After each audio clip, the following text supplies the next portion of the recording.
Hello friends. आज इस video में हम समझेंगे एक बहुत ही interesting concept, coffee can investing. ये उन लोगों के लिए है जो मेरी तरह अपने पैसे को पावर ऑफ कंपाउंडिंग से ग्रो होने देते हैं और खुद एक रिलैक्स लाइफ जीते हैं। आज इस वीडियो में हम समझेंगे कॉफी कैन इन्वेस्टिंग क्या होती है, हम कॉफी कैन पोर्टफोलियो कैसे बिल्ड कर सकते हैं और लास्ट में इस स्ट्रैटेजी के कुछ प्रॉस एंड कॉन्स को भी समझेंगे, ताकि इन्वेस्ट करने से पहले आपको क्लियरली पता रहे कि ये स्ट्रैटेजी आपके लिए है या नहीं है। तो अगर आप इस स्ट्रैटेजी को समझ के प्रैक्टिकली अप्लाई करना चाहते हो तो इस वीडियो को एंड तक जरूर देखिएगा। कॉफी कैन इन्वेस्टिंग वर्ड को कॉइन किया था रॉबर्ट जी कर्बी नाम के एक फंड मैनेजर ने। रॉबर्ट कहते हैं, you can make more money being passively active then actively passive. And इस स्टेटमेंट के पीछे एक बहुत ही इंटरेस्टिंग स्टोरी है। रॉबर्ट कर्बी के क्लाइंट थे जो कर्बी के एडवाइस पे स्टॉक्स बाय और सेल करते थे। क्लाइंट ने 2 पोर्टफोलियो बनाया था। पहला पोर्टफोलियो अपने वाइफ के नाम पे बनाया, जहां वो कर्बी के एडवाइस पे एक्टिवली बाय और सेल करते थे, और दूसरा पोर्टफोलियो उन्होंने अपने नाम पे बनाया था, जहां वो शेयर्स बाय करके उसे होल्ड करते थे। ये पोर्टफोलियो के बारे में कर्बी को नहीं पता था। एक दिन जब वो लॉयर मर गया तो उसकी वाइफ ने कर्बी को कॉल करके लॉयर के इस पोर्टफोलियो का इंफॉर्मेशन दिया। कर्बी ने देखा 1960 में उसके क्लाइंट ने $5000 के कुछ शेयर्स खरीदे थे और उसे खरीद के भूल गया था। कर्बी ने उन शेयर्स की वैल्यू जब चेक की तो पता चला उसकी वैल्यू बढ़ के $8 लाख हो गई थी। ये जेरोक्स कंपनी के शेयर्स थे। जब उन्होंने लॉयर के पोर्टफोलियो का रिटर्न और वाइफ के पोर्टफोलियो का रिटर्न कंपेयर किया तो पता चला लॉयर के पोर्टफोलियो का रिटर्न काफी ज्यादा है। कर्बी इस स्ट्रैटेजी से काफी इंप्रेस हो गए और उन्होंने इस स्ट्रैटेजी का नाम कॉफी कैन इन्वेस्टिंग स्ट्रैटेजी रख दिया, क्योंकि उस समय वेस्ट अमेरिका में लोग अपने पैसे को कॉफी कैंस में रख के भूल जाते थे और जरूरत पड़ने पर ये पैसे उन्हें काम आते थे। ये तो हुई वेस्ट की बात। इंडियन कॉन्टेक्स्ट में इस टर्म को कॉइन किया मिस्टर सौरभ मुखर्जी ने। उन्होंने अपने फ्रेंड्स रक्षित राजन एंड प्रणव युनियाल के साथ मिलकर एक बुक लिखी है, coffee can investing, the low risk road to stupendous wealth. Coffee can investing basically एक लॉन्ग टर्म स्ट्रैटेजी है, जहां आप हाई क्वालिटी स्टॉक्स खरीदते हो और उसे लॉन्ग टर्म के लिए होल्ड करते हो, एटलीस्ट मोर देन 10 ईयर्स। और इस बीच मार्केट कहीं भी जा रहा हो, आप इन स्टॉक्स को सेल नहीं करते। It is basically a buy and forget strategy. Saurabh Mukherjee ने अपनी बुक में बताया है कि कैसे हम कॉफी कैन पोर्टफोलियो बिल्ड कर सकते हैं, वो भी इंडियन कॉन्टेक्स्ट में। इस स्ट्रैटेजी को मैंने 3 स्टेप्स में डिवाइड किया है ताकि आप स्टेप बाय स्टेप इसे समझें और practically coffee can portfolio build कर सकें। स्टेप 1, सबसे पहले हम हाई क्वालिटी कंपनीज को आइडेंटिफाई करेंगे। इसके लिए हम कुछ पैरामीटर्स पे कंपनीज को फिल्टर करेंगे। सबसे पहला फिल्टर है कि हम उन कंपनीज को सिलेक्ट करेंगे जिनका करंट मार्केट कैपिटलाइजेशन 100 करोड़ से ऊपर है। दूसरा, कंपनी का सेल्स हर साल 10% से ज्यादा ग्रो होना चाहिए। प्लीज नोट, ये CAGR ग्रोथ नहीं है, बल्कि ईयर ऑन ईयर ग्रोथ है। तीसरा फिल्टर है, हम उन कंपनीज को सिलेक्ट करेंगे जिनका ROCE यानी रिटर्न ऑन कैपिटल एम्प्लॉयड 15% से ऊपर है। ROCE से हमें पता चलता है कि कंपनी जो बिजनेस में पैसे लगा रही है उससे कितना रिटर्न कमा रही है। हमने यहाँ 15% रिटर्न क्यों लिया है? एज एन इन्वेस्टर अगर आप फिक्स डिपॉजिट में इन्वेस्ट करते हो तो आपको वहां से 6 से 7% रिटर्न आ जाएगा, जो कि एक रिस्क फ्री रिटर्न है। और अगर आप लेट्स से म्यूचुअल फंड में इन्वेस्ट करते हो तो ऑन एन एवरेज आपको वहां से 10 से 12% रिटर्न आ जाएगा। तो अगर हम डायरेक्ट इक्विटी में इन्वेस्ट करें तो एटलीस्ट हमें उससे ज्यादा रिटर्न तो आना ही चाहिए, एटलीस्ट 15% या उससे भी ज्यादा। वरना हम खुद इतना रिसर्च क्यों करें? 15% रिटर्न मुझे तब मिलेगा जब कंपनी बिजनेस से 15% रिटर्न कमाएगी, और ये 15% कंसिस्टेंट होना चाहिए। ऐसा नहीं कि कुछ साल कंपनी का ROCE 40% था तो कुछ साल 5%। इसीलिए हम ईयरली ROCE देखेंगे, वो भी लास्ट 10 साल का। इसमें मैंने एक और फिल्टर यूज किया है, डेट इक्विटी रेशियो। इससे पता चलेगा कंपनी ने कितने पैसे बाहर से लिए।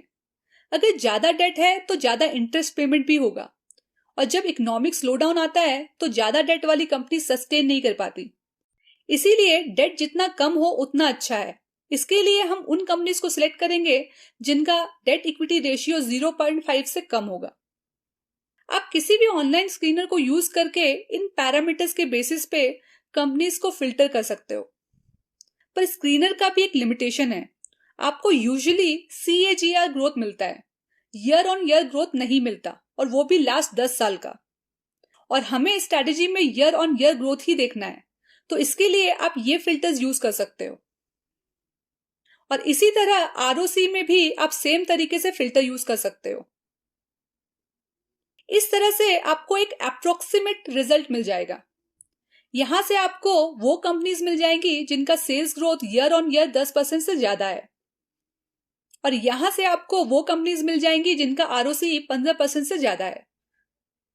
इस स्टेप से वो कंपनीज फिल्टर होके हट जाएंगी जिनका बिजनेस साइक्लिकल है, या वो बिजनेस जिनका कभी बहुत हाई पीक आता है और कभी बहुत लो भी आता है।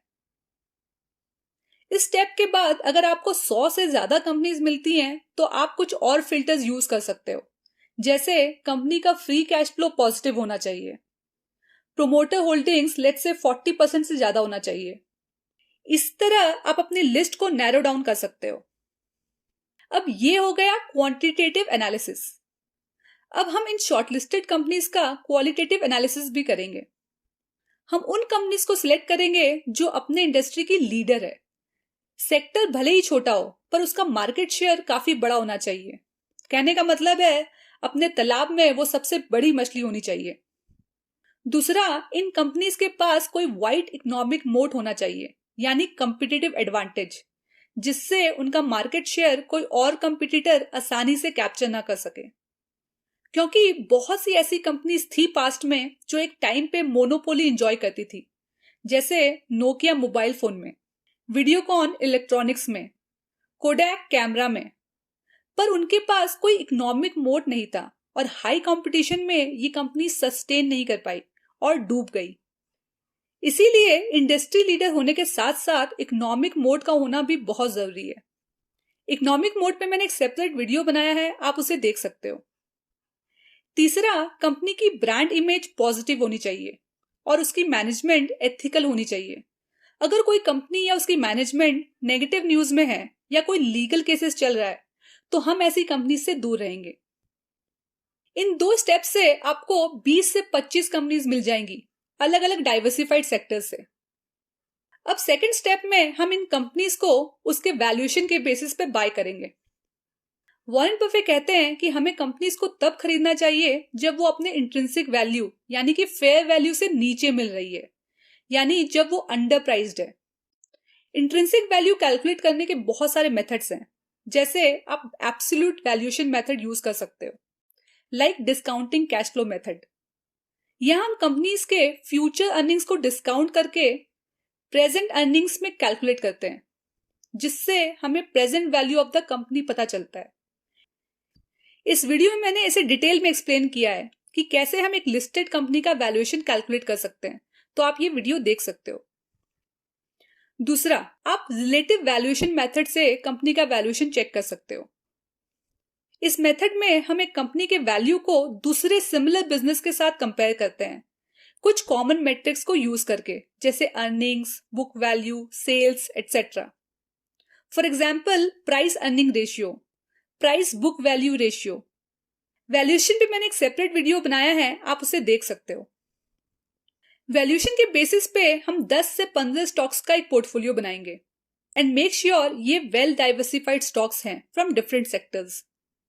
यहां हम हर स्टॉक में equal amount of money invest करेंगे। ये हम इसलिए करेंगे ताकि हर स्टॉक के पास इक्वल अपॉर्चुनिटी हो ग्रो करने के लिए। अब third and most important step है बाय एंड फॉरगेट, यानी आपको बाय करके एटलीस्ट 10 साल के लिए अपने पोर्टफोलियो को भूल जाना है और लाइफ एंजॉय करना है।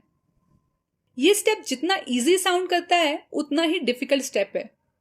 लोग रिसर्च करके अच्छी कंपनीज को आइडेंटिफाई कर लेते हैं और पैसे भी लगा देते हैं, पर जैसे ही मार्केट में कोई उतार चढ़ाव आता है तो लोग पैनिक हो जाते हैं और स्टॉक्स बेचना स्टार्ट कर देते हैं। पर आपको सेल नहीं करना है।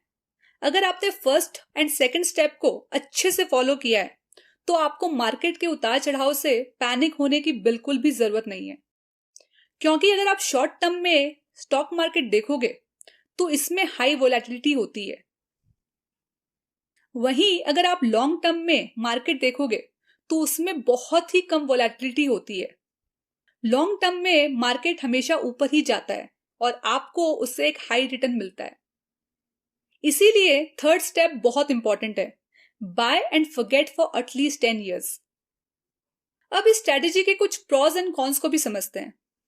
जैसे मैंने अभी बताया, लॉन्ग टर्म में वोलेटिलिटी बहुत कम होती है। जब आप लॉन्ग टर्म के लिए इन्वेस्ट करते हो तो पावर ऑफ कंपाउंडिंग से आपका पैसा एक्सपोनेंशियली ग्रो करता है। पावर ऑफ कंपाउंडिंग पे मैंने एक सेपरेट वीडियो बनाया है, आप उसे जरूर देखें।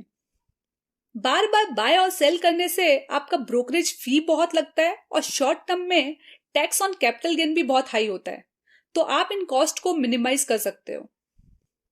कॉफी के इन्वेस्टिंग स्ट्रेटेजी में आपको अपने पोर्टफोलियो को रेगुलर मॉनिटर करने की जरूरत नहीं है, जिससे आपका टाइम बचता है और आप बाकी काम में अपना फोकस कर सकते हो। अब इसके कुछ कॉन्स को भी समझते हैं। इस स्ट्रेटेजी में आपको स्टॉक्स बाय करके लॉन्ग टाइम के लिए होल्ड करना है, तो इसका सबसे बड़ा कॉन है कि अगर आपने गलत स्टॉक खरीद लिया तो इससे आपका वेल्थ ग्रो होने की जगह डिस्ट्रॉय हो सकता है। इसीलिए स्टॉक पिकिंग में सही नॉलेज और स्किल का होना बहुत जरूरी है। इस स्ट्रेटेजी में हम उन कंपनीज को सिलेक्ट करते हैं जो 10 साल से बिजनेस कर रही है। ऐसे में हम उन नई कंपनीज या सेक्टर्स को मिस आउट कर सकते हैं जो अभी रिलेटिवली नहीं है पर उसमें ह्यूज ग्रोथ पोटेंशियल है। बहुत बार इन्वेस्टर्स को शॉर्ट टर्म में बड़ा गेन हो जाता है, जिसके कारण वो लॉन्ग टर्म बेनिफिट्स को इग्नोर कर देते हैं और स्टॉक्स को जल्दी ही सेल कर देते हैं। जैसे मैंने स्टार्टिंग में कहा, अगर आप एक लॉन्ग टर्म इन्वेस्टर हो और अच्छी क्वालिटी स्टॉक्स में इन्वेस्ट करके भूल जाना चाहते हो और पावर ऑफ कंपाउंडिंग से अपने पैसे को ग्रो होने देते हो, तो ये स्ट्रैटेजी आपके लिए है। होप आपको ये स्ट्रैटेजी समझ में आई होगी। लाइक करके जरूर बताइएगा, और अगर आपको कोई भी डाउट है तो आप कमेंट कर सकते हो, आई विल आंसर। अगर आप फाइनेंशियल प्लानिंग और इन्वेस्टमेंट रिलेटेड वीडियोस देखना चाहते हो तो मेरे चैनल को सब्सक्राइब जरूर करें और बेल आइकन को प्रेस करें ताकि आपको नेक्स्ट वीडियो का नोटिफिकेशन मिल जाए। मिलते हैं ऐसे ही नेक्स्ट इंटरेस्टिंग वीडियो में। Take care.